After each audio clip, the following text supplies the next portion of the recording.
Okay, let's have a look at kinetic molecular theory as a model and how it helps us explain states of matter. So the kinetic molecular theory is based on 4 assumptions. First of all, that matter is composed of tiny particles and that those particles are separated in space or by space. Secondly, each particle is in constant motion. The particles never stop moving. Thirdly, the particles of matter experience forces of attraction that greatly diminish with the separation of distance between those particles. So in other words, the greater the distance between the particles, the lower the force of attraction between those particles. So if we have a look at gases that are greatly separated by distance, they have very few interactions. Liquids, on the other hand, have some interactions because the particles are closer together. And then we finally have solids, which, because they are closely packed together, have a very high number of interactions or attractions, and this holds them in a fixed shape. If we contrast this with our liquids, liquids tend to flow because they've got some interactions, but they're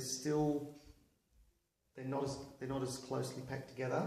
And on the other hand, the gases have very few interactions, which means that when we look at their properties, they don't tend to hold they don't hold their shape.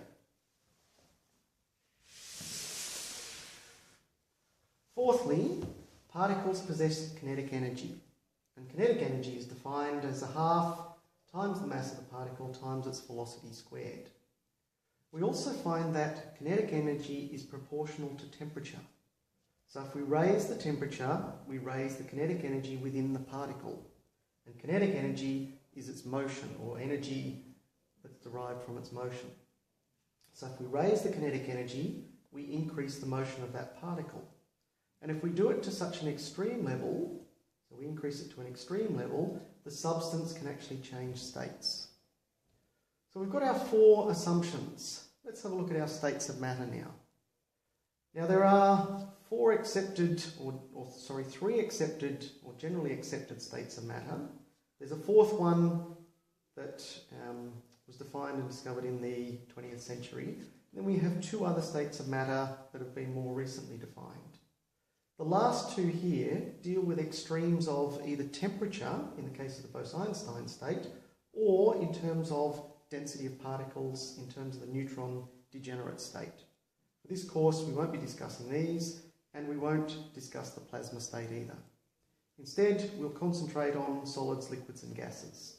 So let's have a look at the properties of those 3 states and tie in some of the assumptions that we've talked about with kinetic molecular theory.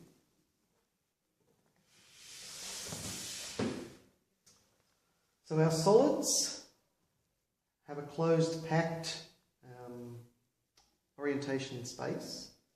This, because they're closely packed and because we've discussed before they have lots of interactions between the particles, they have a fixed volume. It's very hard to compress solids, so it's very hard to change the shape of them. But they can be shaped, and because of the interactions between the particles, they will hold that new shape as well.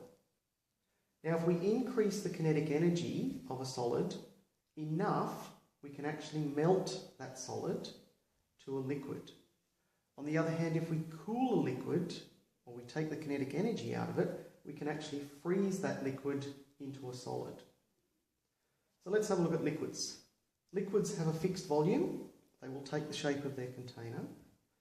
They have particles that are loosely packed, so they assume the shape of the container by flowing.